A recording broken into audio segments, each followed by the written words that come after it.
Hello, and you are listening to FPcast, the official podcast for Fruitless Pursuits, where we bullshit about the week in pop culture. I am Luke. And I'm Jacinta. And this week we are talking about... Movies, television, collectibles, video games, comics, books, board games, and more.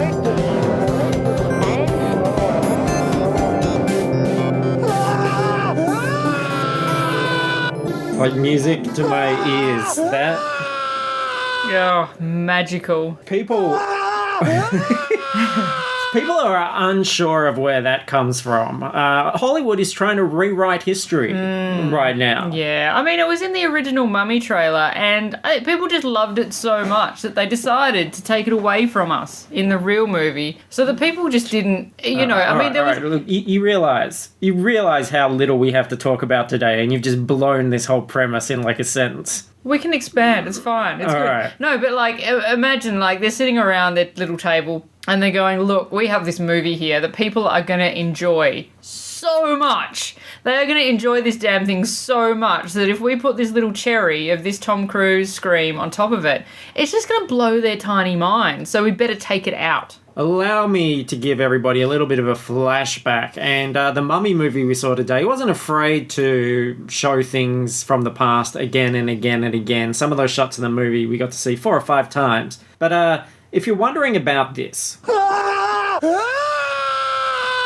This was the scream that Tom Cruise made when the plane was going down in that original Mummy trailer. And people made some comments about what a weird scream it was, how it wasn't the most masculine scream. I don't think it's a feminine scream either. I think it's just something very bizarre. Yes. So we got a bit of flack for that. But then, if that wasn't perfect enough, we suddenly had that weird phenomenon happen, which has never happened before, where the trailer for The Mummy was accidentally uploaded into the public with all of the music and everything taken out. Yeah. And the sound effects. So it was just the voice track. Yeah.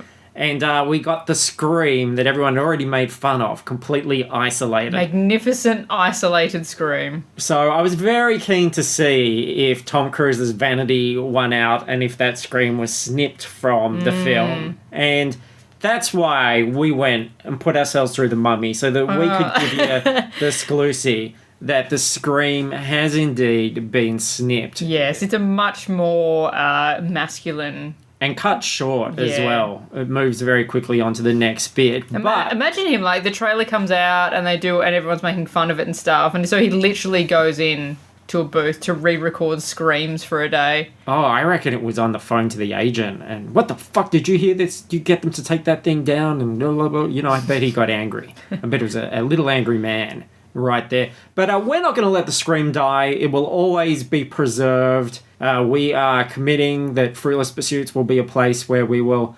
archive and keep and preserve and keep alive Tom Cruise's scream. So here it is again from The Mummy. It's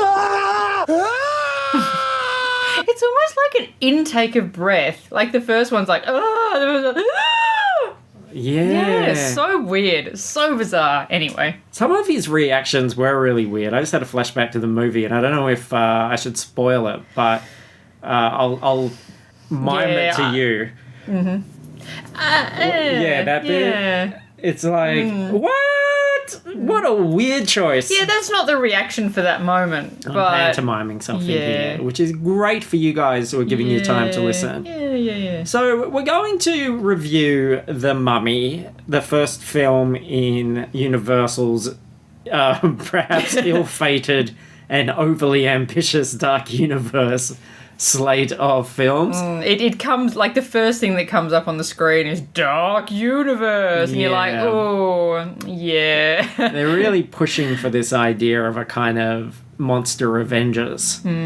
Whether or not they'll pull it off and we'll see all the movies roll out as planned, we shall see. And look, it's been a very quiet news week. I don't think there is a huge amount beyond that. We do have a very special trailer to talk about, and we'll review some other little bits and pieces, including the return of Orange is the New Black. But really, we don't control the news. No. You know, look, if it's if the well's dry, what are you going to do? You can cry into it to try and make Yeah. it moist, but you're just not going to fill it up. That's true.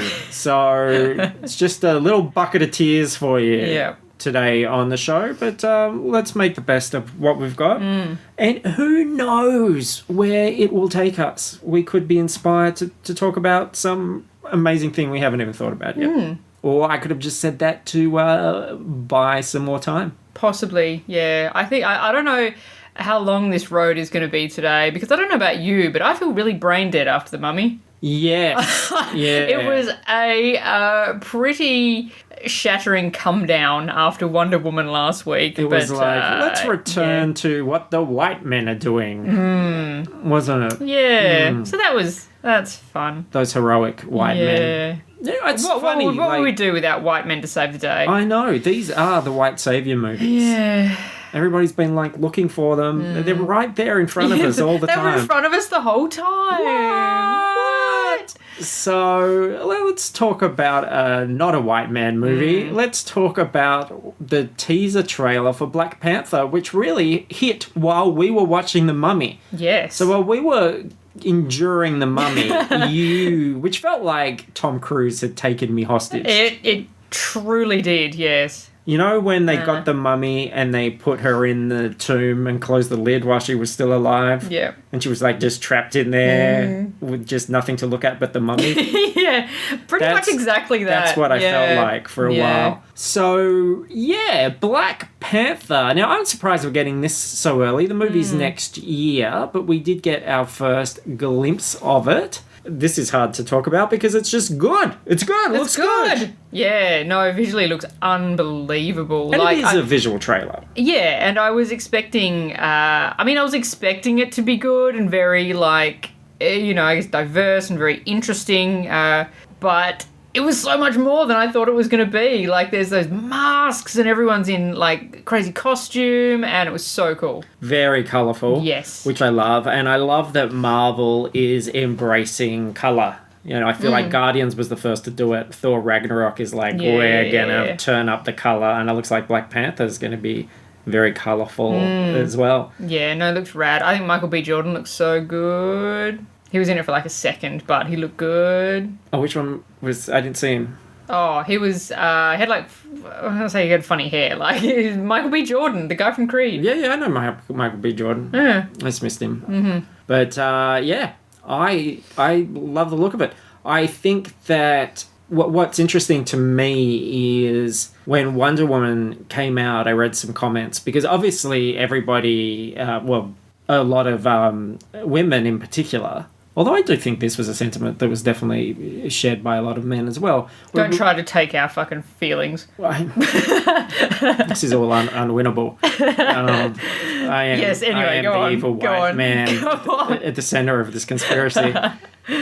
I'm like a double agent. So... Black Panther. Oh, yeah. No, Wonder Woman. So people are saying, this is so great, of course, for women to have this female superhero character. This is great. What a great feeling to have this be such a success. And then I saw someone comment, just wait till Black Panther drops and there's going to be that same sort of feeling again for African Americans. This idea of a really empowering superheroes up there and is the lead of the film. And I thought maybe that's partly why Marvel are bringing this out now, is because they embarrassingly don't have a female-led movie ready to go. Captain Marvel's still about 2 years away, so I don't think they've started shooting that, of course. So I wonder if they went, because, they should be a little bit embarrassed that they haven't, that DC has beaten them to the punch on doing what they've just done. Yeah, and for all the shit that people do hang on DC, the fact that they've done it first and they've done it really, really well. Just whether Marvel were just kind of sitting back and going, well, everybody loves us anyway, no one's going to turn on us, and then suddenly there's this very embarrassing thing that they have to deal with. So Marvel are like, well, we've got this, and great, great, and it's so fucking refreshing, that Black Panther trailer too, isn't it? I mean, yeah, there are some of the sorts of tropes and things that we're familiar with, but at the same time, it's just so refreshing to not see a scowling white guy in New York. who wants to punch people. But to see like color in this whole different environment and people that look different to what you normally see, like that's what I want to fucking see. Like, give me something new. That's great. And he's got a really cool jet plane thing. It looks awesome. Yes. Yeah. It's very sleek and streamlined. Oh, it's so cool. I'm going to buy the shit out of that Sleek Lego. and streamlined. The only minor downer on that trailer is that it finishes with that really video gamey CGI Panther jumping on the car. Well, I was like, oh. yeah, I mean, like, I know that it has to be there, but I was like, everything else was so rich and real and organic, and then suddenly there's this really CGI-y character, and I'm like, I think that is a potential disconnect and a slight issue, not in the sense that it's CGI so much. Like, I don't have a problem with the effects. I think it looks good, and I think when you see these things in their real... right context. Yeah, real environment, they do look good. And in Civil War, his costume is 100% CGI. He's never wearing a Panther costume. You've seen photos of him wearing a Panther costume, and he did have like a version of it on set, but they ended up digitally going over everything. And I think that becomes one of those things where it's easier to just do everything than to try and match the two, which was the... if you go all the way back to the Phantom Menace documentaries, that was the kind of thing they had with Jar Jar, because they did have a Jar Jar suit, and they spent like $100,000 on the suit, and they were going to just digitally put in his head, and then the guys were like, it's going to be way easier to just animate the whole thing. And George Lucas was looking at them with like sad old eyes, and he said like, I spent $100,000 on this suit, and they were like, no, having that reference was really helpful. But Sure. yeah. And then he and that's basically, that was when George's spirit just got crushed, and we saw what happened after that. Yeah. And then it was all just trade talks, and... He never got over that $100,000 suit. So, the potential disconnect, I think, is because of the nature of that we do have a CGI Black Panther. Even just in your head knowing that, it feels a shame, because you've got this really empowered Chadwick Boseman, who I think is awesome. But then when he's going and being the superhero in the suit, you know he's absent as a person. And that's a bit of a shame, because, you know, that's that great thing about Wonder Woman. Gal Gadot is so present through all of that. And I certainly used to feel that disconnect with the old Spider-Man movies, the Tobey Maguire ones, where I could never marry the idea that was actually Tobey Maguire flipping around when we saw the CGI character everywhere. So... yeah, I mean, that's a bit unfortunate. I like how they got around it with Iron Man by continually having the shots inside the helmet. I think that was a good way to bring it back. Plus, he's, you know, helmetless a fair bit. And I imagine maybe that's what will happen here. Certainly the poster that we got has him sitting in the throne without his kitty cat hat on. And there was a couple of shots in the trailer where he didn't have it on yet. Yeah. Yeah. Yeah. So that'll mix. But exciting. Yeah. Really cool. And it's directed, speaking of Creed, of course, directed by Ryan Coogler. Yeah. And Creed was awesome. Very cool. But the worst thing is, like, it's not coming out for ages. Yeah. Because it was a little taster of something we can't have for like a year. Yeah, thanks for the colossal, I was going to say prick tease, and then I even felt like that was, you know, is that the sort of language we want to be putting forward? Yeah, I don't know what the alternative would be, though. Just like a generic genital... blue balls? No, that's still gendered. Still, yeah. Unless there's something you want to tell me about. I know. Yeah. So there you go. Black Panther coming to a cinema near you sometime. Eventually. In the next decade. Yeah. Should we talk about The Mummy? Oh, God, fine. Do we have to? Let's talk about The Mummy. Okay. We should have just gone and seen Wonder Woman again. So The Mummy's been shat on by critics, and we've seen quite a few films that have been shat on by critics and usually get something out of them. Or at least have had our expectations lowered so low that we come out thinking, it wasn't that bad. Yeah, like that's how I felt with Pirates. I was so expecting it just to be awful. Yeah. And it's not that this is actively awful. It's just, for me, so bland and disconnected. It's a movie that is almost wholly without charisma or chemistry. Like, there's no chemistry between any of the actors. And I do think that Tom Cruise is a part of that, just because he's become like a person that has so much baggage attached And I think particularly with Tom Cruise, you feel like this is a guy that is so disconnected, certainly from everyday people, but even from probably a lot of people in the industry. You know, one of those people that gets to stack all the cards in the way that he wants them stacked. And because of that, because you feel like he does projects knowing exactly what it is and who he's working with and that he'll be the upfront hero and all that kind of thing, it never feels like it can go anywhere or that anybody else can shine or that he has any real connection with the people that he's working with. It feels like, you know, he's probably been cordial, polite. Hi, how are you? Yeah, looking forward to working with you. He's definitely the peak of the food pyramid and everybody else is just holding him up. They're not it does not look like a party cast, does it? It doesn't look like they weren't hang out afterwards. Between, yeah. Which is the opposite of the vibe you get when you watch something like Avengers or Guardians. So it's very hard for me. It's similar in the way that it's become hard with Johnny Depp for other reasons, but it's become hard for me to watch Tom Cruise play pretend action hero. Like, I just don't buy it. Yeah, and I think it is a bit of a... Yeah, I'd say it's a recent thing, but then I still think he does reasonably good work in something like Mission Impossible, but then Mission Impossible is starting to become more of that ensemble cast movie anyway, where he is being supported by pretty decent actors who, you know, are good in their own right. But Mission Impossible 2 was on TV the other week, and it was good. Like, I was surprised by how much I enjoyed Tom Cruise in that. And, I mean, I don't know what the difference really is over the last, 10, 15 years since that movie came out. But there's just, I feel like the Mission Impossible 2 time, that was fine for that time. I think this movie, we've moved beyond this now. The last time I really enjoyed him was Edge of Tomorrow. And I think he was really well cast in that because he was a sort of sleazy opportunist in that. But when it came to the action thing, he wasn't a trained action person. So, you know, I think spoilers are fine for that now. So, like, that first time when he goes to roll under the car and gets run over, it's so anti your expectation from a Tom Cruise movie that it really works well. So that feels like a project with a real vision, which he becomes a cog in, as opposed to something where he's perhaps a driving force. I don't know this story. I didn't see if he was like a producer or anything on here, but there is just... feels like he was. Yeah, it just feels like there's this sort of empty thing there in the middle of it because he's I mean, what could you say about his character in this? There's no character.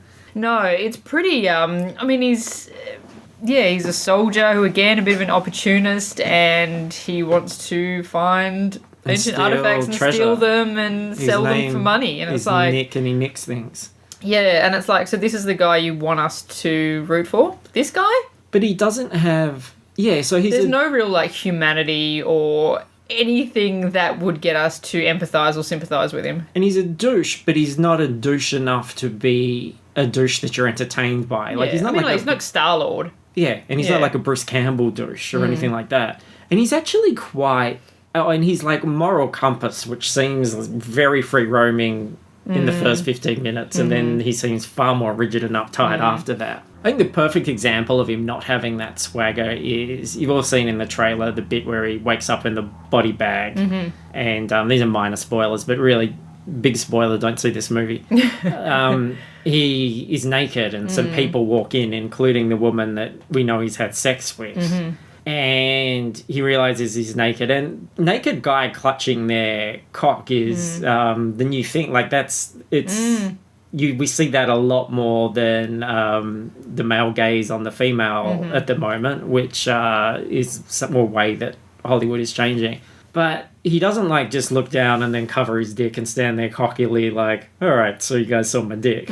He actually, like, goes, oh, and, like, Ben doubles over and backs away really quickly and, like, hunches over covering his dick. And you just think, he's got, like, a really weird dick. Or unless he has, like, a My Little Pony tattoo on his inner thigh that he didn't want anybody to see. Like, there's just got to be something wrong with his dick to have that reaction. It's got, like, the face of the serpent lady on the coffin. Can you imagine, like, Indiana Jones suddenly going, "Oh, my dick! I gotta hide my dick!" Oh no, it would never Indy happen. loves his dick. Indy would just be like, "All right, you caught my dick." Congratulations. He'd look down and go, "Why did it have to be snakes?" You know, like it would be fine. He'd make a joke about it. But Tom Cruise, like, you know, he sees they're seeing his dick and he goes, and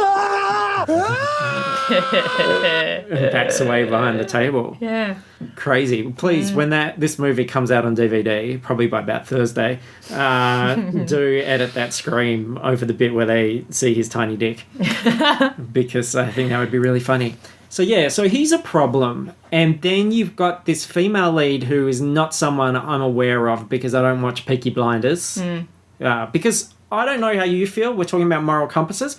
I don't believe in peeking through people's blinds. Yeah, fair call. Yeah. Yeah. I think in unless they invite you. Consent is the most important thing. Yeah, exactly. Exactly. So I don't watch that, but her name's, is it Annabelle Wallace? Don't know. I don't know. She plays, but she's like blonde, generic, strong lady. Yes. And it's someone trying to write a strong female character. While having a penis. But yes, it's a man writing a strong female character who, in order to keep her strong, takes away anything interesting about her. Just makes her like this very, very generic, straight-laced, no fun, no charisma. And although we're supposed to believe these people care about each other. Yeah. Literally the introduction of her character is the first thing we find out about her pretty much is that she had sex with Tom Cruise. And that's the introduction of her character. Half of her dialogue is her going, Nick, Nick,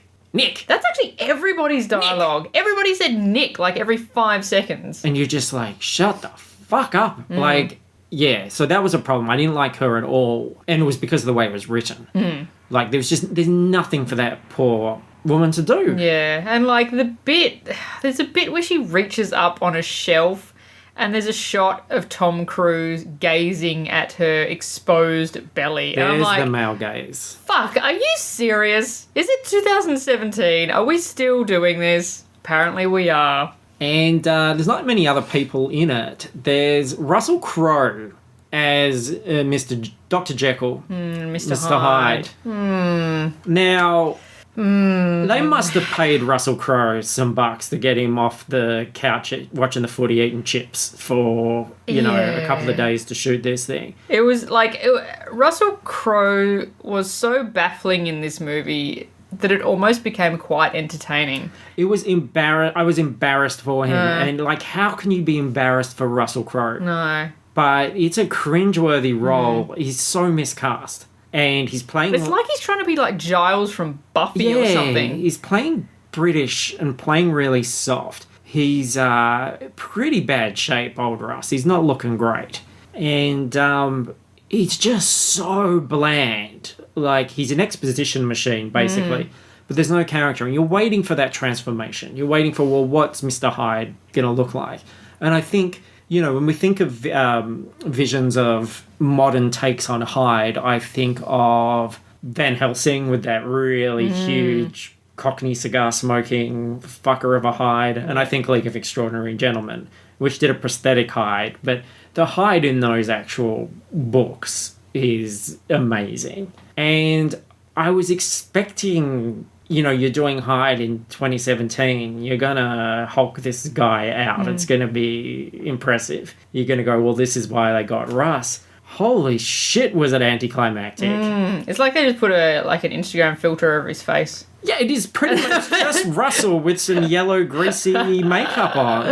Like, there's and some contact lenses. Yeah, it is. It's contact lenses. He's got veins and he's yellow, greasy. Sorry, we should have said spoilers. This is spoilers. But he's not bulked up at all.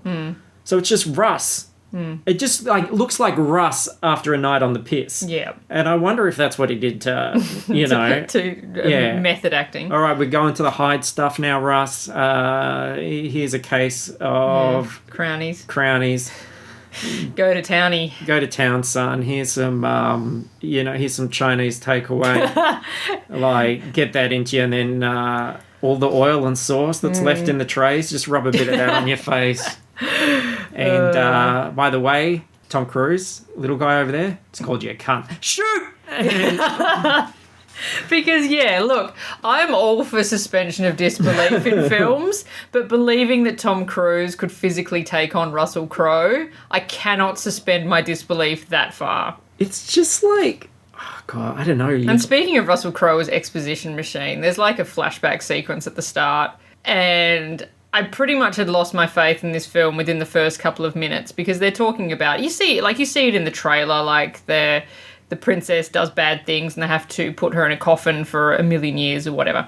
And they say she was mummified alive. And I'm like, well, no, she wasn't. Because that's like a whole process which they did not go through. They just wrapped her up in some bandages and then they entombed her alive. So I really lost faith in a mummy movie that didn't understand the difference between mummification and entombment. It feels very lazily written. It feels very surface level and like it's really aiming for... Because that's one of those things where I don't think it's like they don't know what the process is. I just think that they don't think the audience knows. So everything's just so dumbed down. The thing I noticed as well, and look, I'm not a nitpicker usually. I think if you want to nitpick stuff, jump into the monkey cage at the zoo. But the ADR stuff really stood out for me with, when they add voices later that are usually off-screen voices. And so they're not necessarily attached to actors. It's somebody just dubbing it over later. And because a lot of this is set in England, it was the worst written American. There was a, what the bloody hell is going on here? There was a, oi. There was a, go to your own sodding bathroom. And there was, get out of the road, you wanker. They were all like pretty much the same accent.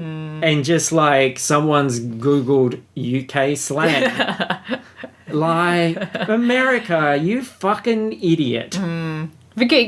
Given that most of the film is set in England, they could have put a bit more effort in. It's so bad. Like, I can't stand that kind of laziness. Well, and it's a staple of comics. It's like what all American comics are like, where there's an Australian character and he says bloody hell and mate every sentence. And it's like, what are you doing?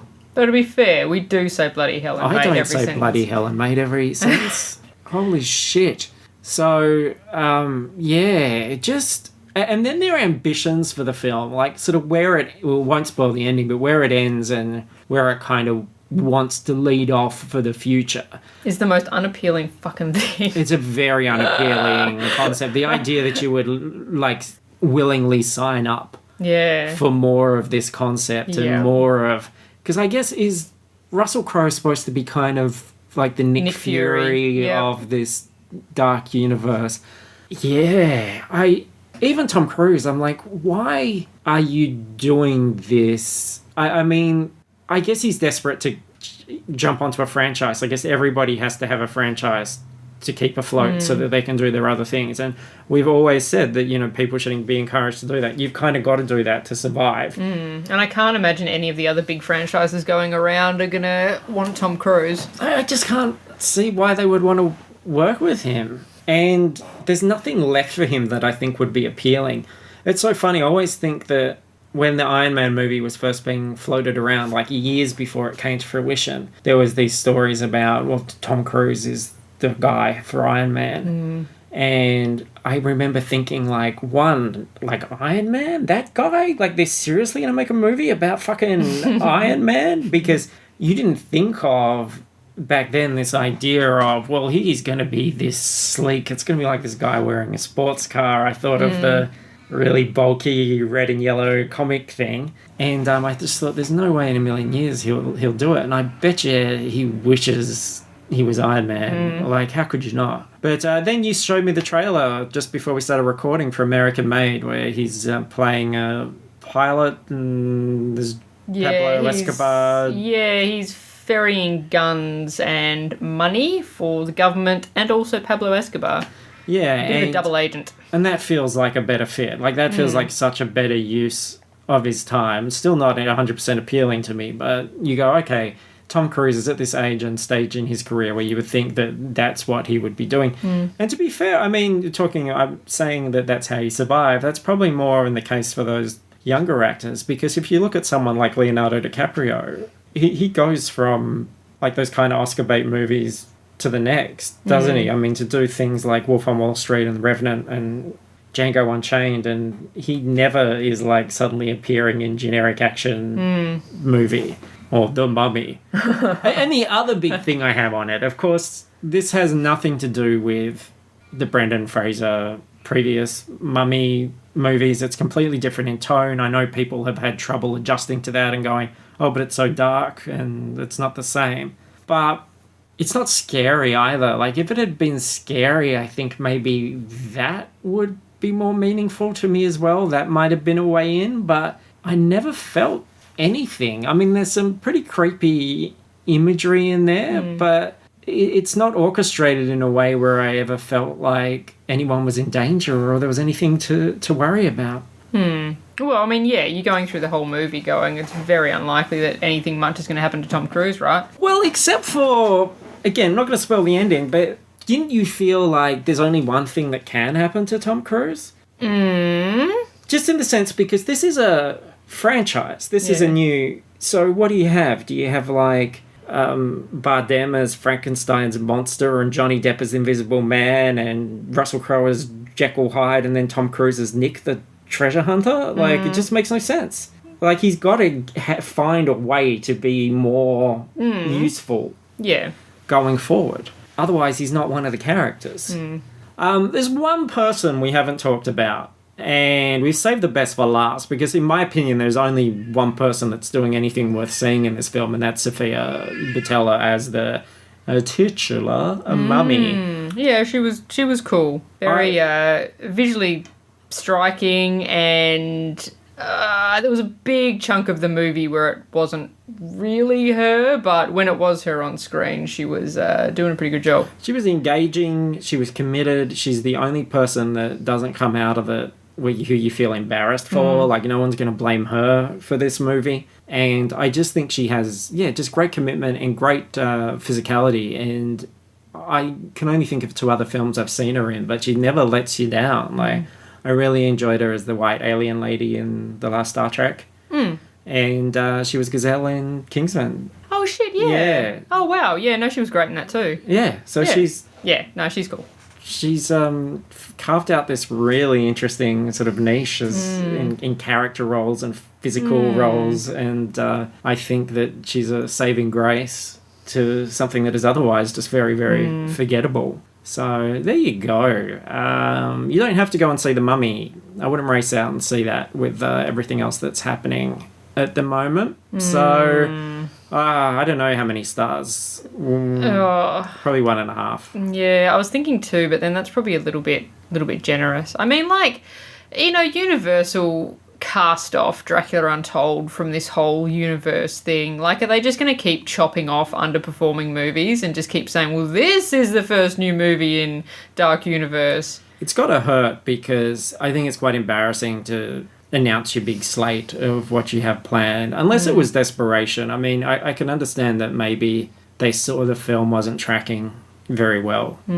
I guess with all the like internet talk and stuff, they do have a lot greater insights into how people are, and you know, online orders and things like that, how people are looking at attending that first week, and maybe trying to get you excited about the future and the bigger plan was part of sort of going, well, look, you've got to see this because this is the first piece. But I imagine word of mouth will be just as dire as the reviews have been. And yeah, and I know you hated Dracula Untold, but Dracula Untold was so much more entertaining than this film. Yeah, I just don't even remember anything about it apart from liking his armor. It just was really... I own it and I've watched it many times. I might have to give it another go sometime. Maybe I will after seeing this and sort of... Just Luke Evans is just so great. I love him. Yeah, I like Luke Evans a lot as well. Certainly has more going for him than Tom Cruise at the moment.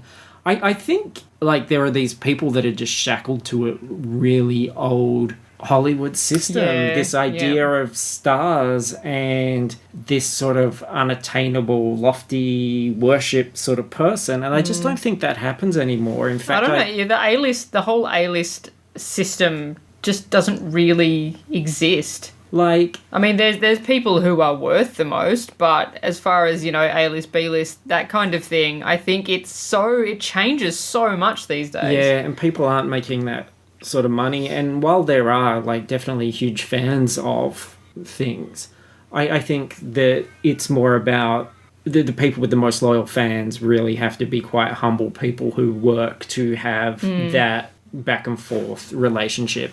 And I think fans are more likely now to, instead of treating them like these like untouchable up in the clouds people, will almost treat them like a business. Because you see that how fans can turn very quickly if, hang on, you haven't, you know, acted in our best interest, or you said this, or you did this, and now we're angry at you. And, you know, look at how quickly they turned around on, like, Joss Whedon or something like that, you know. So, yeah, very, very different system. And I think Tom Cruise is, like, a bit of a relic of that. Anyway, I just want to talk briefly as well about, you didn't get to see this, but I saw Wilson, the film based on Dan Clowes, who is the writer and artist of 8 Ball and probably best known for Ghost World.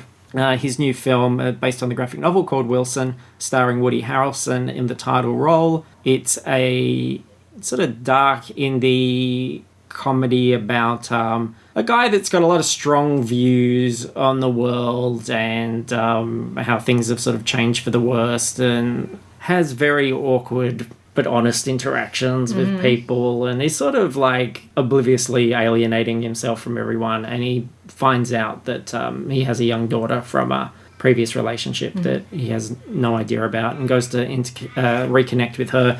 Now, I really love Dan Clowes, and it was fine. It was entertaining. There's some really great lines, but yeah, I just didn't love it. Like, I was excited about it's it, a shame. but and Woody Harrelson's great, but it just never really comes together as something that you're going to, you know, that's going to blow you away, that you're really going to remember. And it's a shame because Dan Clowes' last graphic novel is Patience, which has a story that I would love to see turned into a movie, and it's a bit sci-fi, but also about like relationships, and has that ability to be something domestic but something just really out there, almost sort of Lynchian at times. And I think maybe that's the thing with Wilson where it misses the mark, is that the director hasn't found that, has gone for the quirky stuff but hasn't found that sort of existential kind of weird cold emptiness about it. And I know that that's probably off-putting to audiences, but I feel Ghost World had some of that just empty alienation, isolation, where these people were really adrift in a world that didn't give a fuck. And I think Wilson's maybe a little bit too cute. And yeah, I think like Dan Clowes has such a pressing view of the world. And that's not a criticism. That's something I wanted to come out even more in this. I wanted that bleakness. It needed to be directed like by a Todd Solondz or somebody like that, who would just, you know, make you feel pretty anguished getting through it. And I know, again, that doesn't sound appealing, but... Well, I mean, it does. Like, the whole point of movies is to make you feel something. Yeah. Even whether it's to make you feel like shit, like... It's achieved that, you know, it's moved you off that, you know, equilibrium and given you something else. Because, to be honest, for me, something like even Greasy Strangler is probably more true to feeling like a bunch of characters which have fallen out of the alt comics scene. You know, they feel like Dan Clowes or Peter Bagg, sort of just horrible misfit creations. And I wanted that kind of just soulless emptiness in there, where you just felt more and more uncomfortable. You know, because he's a character that's in that sort of Curb Your Enthusiasm sort of vein. And that does a very good job of creating that awkward soulless, crushing, cringeworthy emptiness. So yeah, a bit of a shame there. Not going to be on any sort of top 10 list. Haven't talked diversity for a bit. Yeah. Do you want to hit us with something there?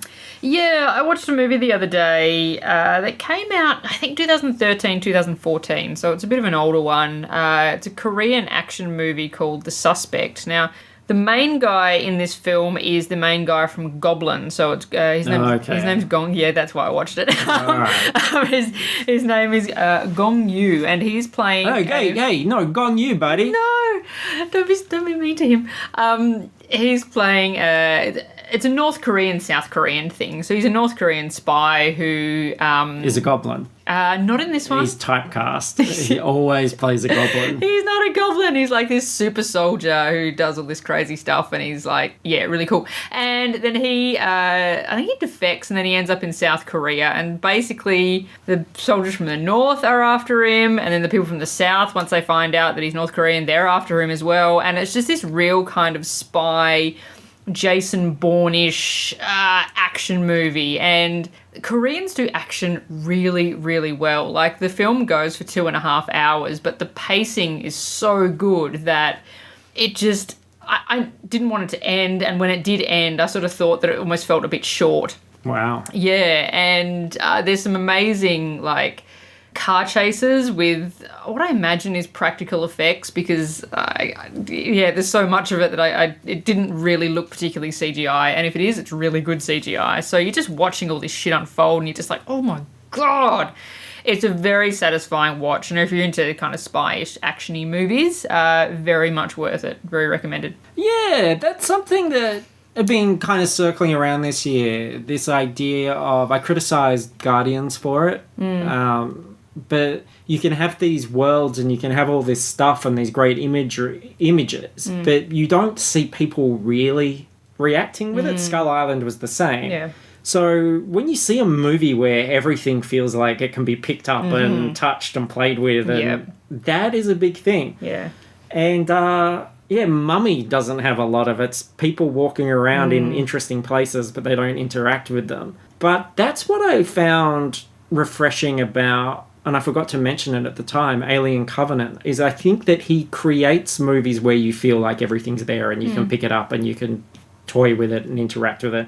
And people do have a relationship with the consoles and their chairs and their equipment and their environments. And, you know, there's a feeling that they're going around an actual active, interesting place, as opposed to there's a backdrop behind them. So, yeah, it's something that I do appreciate. So I think that can be a selling point, like especially with an action movie, just that feeling of that hands-on, everything is there and happening, and they're finding ways to do it. Yeah, and I mean, to its credit, I suppose, the John Wick movies definitely do feel very present, as much as I wasn't a big fan of their their running through theme. It feels like a very complete organic world. Yeah, where they're in there and they're actually interacting with their environments. Yeah, no, I agree. There you go, John Wick. Through your bone. Give it to your best dog friend. All right, and finally, not going to talk much about this because it only just all dropped on Netflix. I'm up to beginning of episode 5. I've just finished episode 3 last night. But we are, of course, talking about the return of Orange is the New Black, season 5. If you haven't jumped into it yet, I probably would recommend watching the last episode of the last season, because it started and I'm like, hang on, where are we? Where are the characters doing? What's happening there? No, what I recommend you watch is search up Orange is the New Black Unraveled. Okay. Which is a recap done with felted dolls that Netflix put out. Okay. And it is very bizarre, very creepy, very funny, and it recaps the last 4 seasons using these little felted figures doing horrible things to each other. And you'll go, oh, yeah, I remember that. Yeah. So, because they started again, and I was like, I couldn't remember who Piscatelli was, and then as soon as they showed him, I was like, oh, yeah. no spoilers. I'm very much enjoying it, particularly because of the sort of little shot of energy it's gotten by being set in a riot. And so far, the episodes I've seen have only taken place over maybe about an 18-hour period within a riot. And I think that's a really cool scenario with a lot of potential. And if the whole season turns out to be the riot, I don't think I'll be disappointed. I think I'm kind of interested in seeing how this all plays out. And I almost feel like they have to do that, because if they went, if you hit episode 8 and you went back to the status quo, and then episode 9 is 3 weeks later, and then episode 10 is 3 weeks after that, it's like, well, now we're just back to normal. One thing I will say though is I feel that we're really down the rabbit hole now, and there's been times like that before, but if you take a step back and look at where this was in the first season, where you have this show which is based on the memoirs of a real person, and I really felt that initial fear of what is it like to go into this alien prison world and have to deal with all these things and the danger, etc. And then even if you look at the end of season 4, which has a very topical thing happen with very big consequences, and everything is really quite heavy and real suddenly. Now we're going back into episodes which have just pure flights of fancy, like things that would never happen in real life, don't feel particularly realistic, but are entertaining and funny. But you kind of go, wow, they're really sort of making that decision to go, well, yeah, we're going to entertain now. We're not necessarily striving for truth. Yeah, I've only watched the first 3, so I'm not going to judge it too harshly. I will keep watching it. It's not like I'm not into it, but I think towards even the end of last season a little bit, I was falling out of love with some of these characters, and I haven't been super re-engaged by them in these first couple that I've watched. And I'm sure it will happen throughout the season, that they will kind of, I guess, grow and develop the characters themselves a bit, but at the moment it really just seems like characters reacting to things. Yeah, and I guess my favourite character left at the end of last season, so there's a big hole there for me personally. A lot of big holes in there's Orange. so many titties. It was a dick too. Yeah. But yeah, look, I'm not in love with it, but I will push on. I've got a 4-season relationship with these characters, and I will push through it, but I'm not quite as in love with it as I used to be. The only character I've fallen out of love with is Suzanne. Oh yeah, she hasn't been in it much from what I've seen. No, and I feel she's not like really doing. It's not organic anymore. Yeah, it's quite ever affected since now. The fan fiction episodes, she's been too contrived. Yeah. From going from first season Suzanne, just that line, why does everybody call me Crazy Eyes? It was like, oh shit, this is an amazing nuanced character. And they just have not seemed to really tap into that very much. Whereas I've really like those other satellite characters more now, like Tasty and everyone and all that group have become far more interesting. They're fantastic. Yeah. Okay, well, that is our show. We didn't do too badly considering nothing happened. Yeah, we had nothing. Yeah. Scraping through the internet, trying to find anything. And apart from talking about how poor Tom Hardy's dog died, which we don't want to talk about and bring down the mood, there wasn't much else. Yeah, he's going to go John Wick on Alfie Allen. So... Oh, of course, the other bit of news is that our new show... Oh, yeah, God. Half Hour History is available on iTunes now. So if you search for Half Hour History, first 2 episodes are up. Yes, we've got Simpson and his donkey and Lagatha. So if you could have a listen, throw us a review, that would be sweet. It would be really good because getting people on board early is the best thing that we can do. And episode 3, which will drop in a fortnight, is about the Emu War. Yes. So- Which, if you've never heard of the Emu War, you are in for a ride. That's definitely my favourite episode we've recorded. I thought that one was pretty special. So, yeah, you can search for Half Hour History on iTunes or just go to fruitlesspursuits.com where there are links to it, links to our Facebook discussion group. You can like our Facebook page, go to Patreon, do all those wonderful things to help us out if you're enjoying what we're doing, and we really appreciate it. That's a good feedback loop thingy for us. I switch off before the show switches off every week. Week ending. So, yeah, that's it. That's your lot. Yeah, that's it. What is next week? Next week is Cars 3 and Rough yeah. Night. We're going to see both of them. And I want to do a Tom Cruise scream and the iPad died. Oh, your battery ran out. Battery ran out. First world problems. It's going to be no Camelot either. We're going to have to manually Camelot. Yeah, so I'll do the scream, you do the Camelot. Okay. Here we go. Thanks for listening. Catch you next week for Rough Night and Cars 3. Camelot. There'll never be another Camelot.